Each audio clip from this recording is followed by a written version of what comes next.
अगर हम बात करें कि हमारे पास कोई चार्ज डेंसिटी रखी हुई है, मान लीजिए कोई चार्ज डेंसिटी है हमारे पास किसी वॉल्यूम में, वो है रो। ये जो रो है एक चार्ज डेंसिटी है।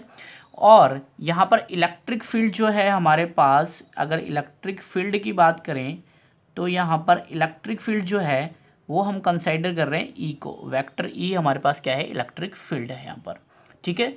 अब अगर हम बात करें कि गॉस थ्योरम की हेल्प से अगर बात करें, अगर मान लीजिए कोई वॉल्यूम हमारे पास वी रखा हुआ है, ठीक है, सबसे पहले कोई सरफेस है, मान लीजिए कोई ये इस तरह की कोई सरफेस है, इस सरफेस का जो वॉल्यूम है वो वी है यहाँ पर, ठीक है, टोटल वी है इसका वॉल्यूम। तो अगर बात करें गॉस की थ्योरम की, ठीक है, तो सबसे पहले गॉस की थ्योरम की बात करते हैं। मैं लिख देता हूँ यहाँ पर, ये चीज़ तो अलग है, अब यहाँ से करना हम लोग स्टार्ट कर रहे हैं डिफरेंशियल पार्ट इसका।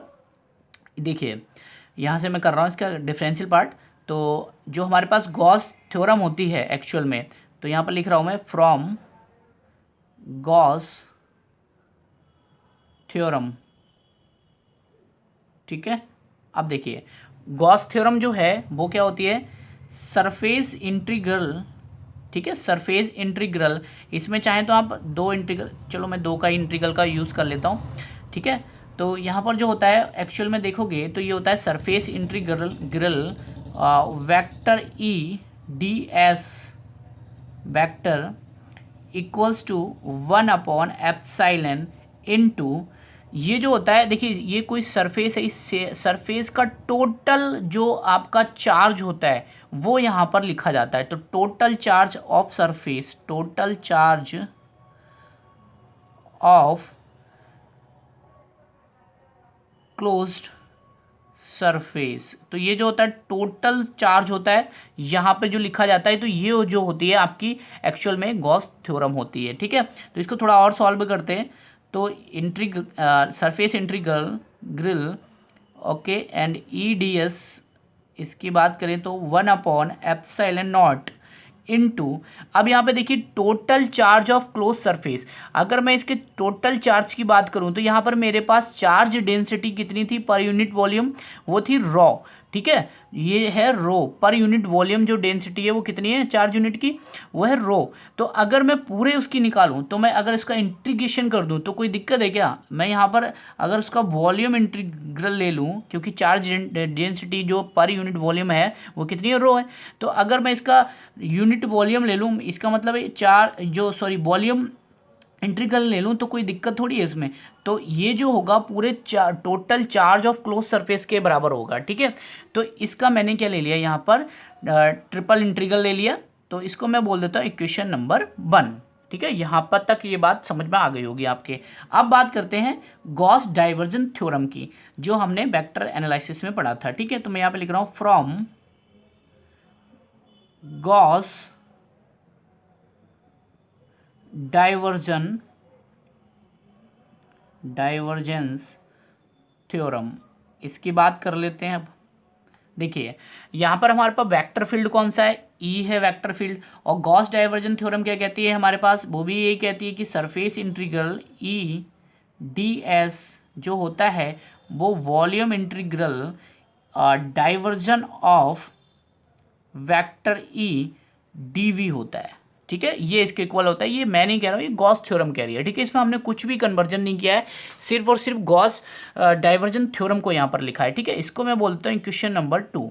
अगर हम कंपेयर करें इक्वेशन 1 और इक्वेशन 2 को, तो यहाँ पर देखेंगे तो ये लेफ्ट हैंड साइड और लेफ्ट हैंड साइड दोनों इक्वल हैं। तो इसका मतलब हो गया राइट हैंड साइड और राइट हैंड साइड इसकी दोनों इक्वल हो जाएंगी। तो मैं यहाँ पर लिख रहा हूँ फ्रॉम इक्वेशन 1 एंड 2। तो यहाँ पर देखिए दोनों राइट हैंड साइड को अगर मैं करना चाहूँ तो इक्वल हो सकती हैं। तो यहाँ पर मैं लिख रहा हूँ, यहाँ पर देखिए volume integral divergence of vector E D V equals to volume integral V rho D V. अब मुझे क्या करना है, कुछ नहीं करना है इन दोनों के अलावा, अब बस सिर्फ और सिर्फ इसको सॉल्व करना है और हमारे डिफरेंशियल फॉर्म जो है यहाँ पर ख़त्म हो जाएगी। तो देखिए किस तरीके से करना है आपको। देखिए यहाँ पर ट्रिपल इंटीग्रल है, मैं इस ट्रिपल इंटीग्रल को भी यहाँ पर उठाकर ले आता हूँ इसके साथ में। अच्छा एक चीज़ और, यहाँ पर 1/एप्सिलॉन यहाँ पर छूट गया तो मैं यहाँ पर लिख लेता हूँ 1/एप्सिलॉन नॉट। ठीक है, ये यहाँ पर आ गई। इस रो को, ये रो जो है देखिए डीबी की अगर रिस्पेक्ट में बात करें तो यहाँ पर वी की रिस्पेक्ट में रो जो है अलग एक कांस्टेंट माना जाएगा, तो कांस्टेंट निकल के बाहर आ जाएगा। तो फिलहाल मैं इसे क्या लिख सकता हूँ, triple integral divergence of vector field E B D V, और यहाँ हो जाएगा rho upon epsilon naught triple integral D V. इसको मैं ऐसे भी लिख सकता हूँ। ठीक है, ये कहानी समझ में आ गई। अब मैं आधा पार्ट यहाँ पर कर देता हूँ क्योंकि यहाँ पर आपको दिखाई नहीं दे रहा होगा। ठीक है, अब आधा पार्ट मैं यहाँ पर कर रहा हूँ। तो यहाँ तक हमें समझ में आ गया केस। अब इसको थोड़ा और आगे सॉल्व करते हैं। तो आगे सॉल्व करने के लिए हम लोग क्या करेंगे, देखिए सबसे पहले मैं इस पूरे पार्ट को उठा के इस साइड में लेकर आ रहा हूँ, लेफ्ट हैंड साइड में। तो ये क्या हो जाएगा, triple integral divergence of vector field E B D V minus triple integral, और ये हो जाएगा आपका, इसको भी मैं अंदर ले लेता हूँ तब तक के लिए, रो अपॉन एप्सिलॉन नॉट, और इसको लिख देता हूँ डी वी। ठीक है, ये कहानी हमें समझ में आ गई अब। और यहाँ पे कितना बचेगा, 0। यहाँ तक समझ में आ गई बात। अब यहाँ पर देखिए, यहाँ से देखिए इंटीग्रेशन है यहाँ पर लगा हुआ, ट्रिपल इंटीग्रेशन। मैं इनको क्या कर सकता हूँ, बाहर कॉमन ले सकता हूँ। तो इसको मैं ऐसे भी लिख सकता हूँ, ट्रिपल इंटीग्रेशन। ठीक है, और मैं इसको लिख देता हूँ यहाँ पर divergence of vector field E and यहाँ पर इसको ऐसे लिख देता हूँ, rho upon epsilon bracket close D B equals to 0। देखिए इस वाली सिचुएशन को मैं बिल्कुल सेम ऐसे भी लिख सकता हूँ, इसमें कोई दोहराया नहीं है, कोई दिक्कत नहीं है।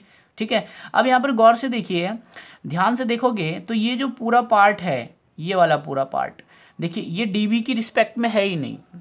तो ये जो बी की रिस्पेक्ट में नहीं है तो भैया ये तो कांस्टेंट माना जाएगा, ये तो बाहर हो जाएगा।